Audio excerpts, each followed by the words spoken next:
Hip-hop is considered to be one of the fastest growing genres in the music industry. However, despite its commercial success, the connotation of hip-hop is somewhat negative. From social and criminal corruption to negative and unintelligent messages, hip-hop is considered a fad by most instead of a growing art form. So, what is this culture? Why is it so popular? Dr. Anthony Pinn is a professor of religious studies at Rice University, the founding director of the HEAR Project, and recently traveled to Germany to do a lecture on hip-hop.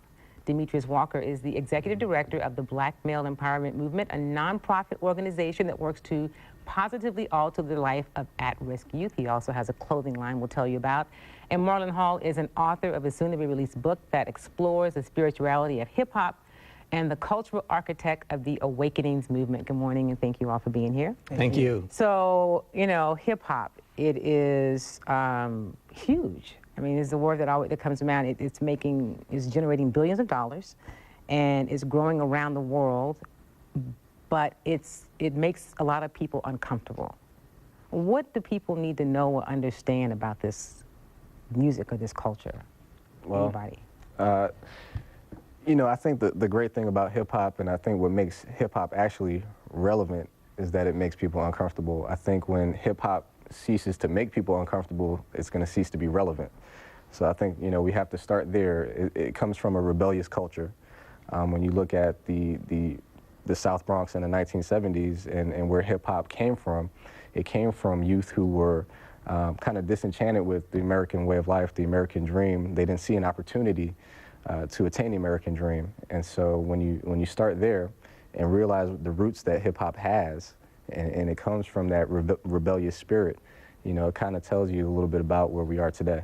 So when I remember hip-hop, because I'm a little bit older than the current generation, when you think of hip-hop, not old, but it was like a movement, you know, and so now you hear more of a culture, but when it started, you know, it was really thought of as kind of a movement. When you travel to Germany, what do people talk about in Germany? What do they want to know about hip-hop? Well, first, they want to connect their own hip-hop movement to what is taking place in the United States, the incubator for this. You have the development of German artists as of the mid-'80s, so it's not that far behind U.S. developments. There was less confusion concerning how this culture might play out and why it might be significant. This they get.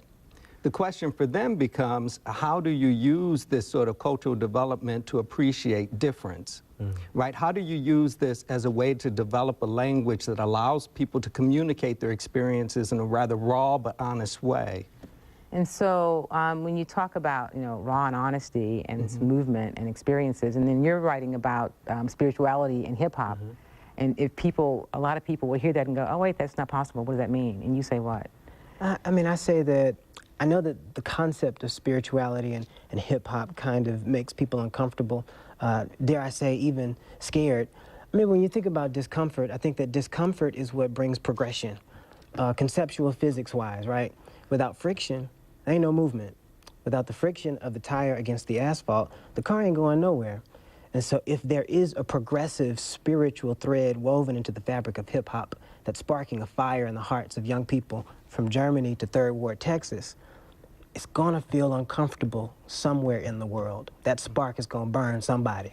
So we talk about hip-hop in a way that's not really discussed, because a lot of hip-hop that you hear, I mean, there's a lot of it's negative, you know, they bash on women, you know, they're talking about violence, but that's not the entire culture. Is that?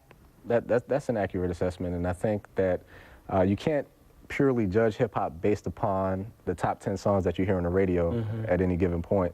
And, you know, when you have to look at the companies, you know, perhaps Radio 1, Clear Channel, who promote a certain format for radio play and radio spins. There is positive hip-hop out there. There's a ton of it. There are really creative artists out there that you don't hear on the radio for some reason or another. So you have to take that into consideration as well when you know, label hip-hop as a whole as being a negative culture. So when you hear about the billions of dollars that this industry generates, is it from the negative, you know, the big boys, if you will, who have the ability to promote and market this stuff, or is it everybody? I'd want to take a step back. It also seems to me that much of the critique revolves around a lack of attention to history and the nature of life in the United States, that there are ways in which certain strands of hip-hop culture have spoken about and in some instances glorified some of the nastier dimensions of life in the United States, but they didn't create them. Right, so you've got gangster rap developing in the 80s, but they are responding to characters like Scarface. And we try to talk about African-American music as if it's been pure, but every gangster in hip-hop is matched by figures in the blues like Stagger Lee, who kills a man over a hat. Right, so they're not creating these problems, they're expressing them in a way that's uncomfortable for us and through a language that is their own. It also seems to me that hip-hop develops on the heels of disillusionment, right? The civil rights movement has achieved certain ends, but the language has proved inadequate. And so you've got these young men and women developing an alternate way of describing their experience in the inner city. The dream that Martin Luther King Jr. outlined didn't reach the Bronx. We're going to take a short break. We're going to come back and talk more about the culture of hip-hop and what you should know about it. We'll be right back.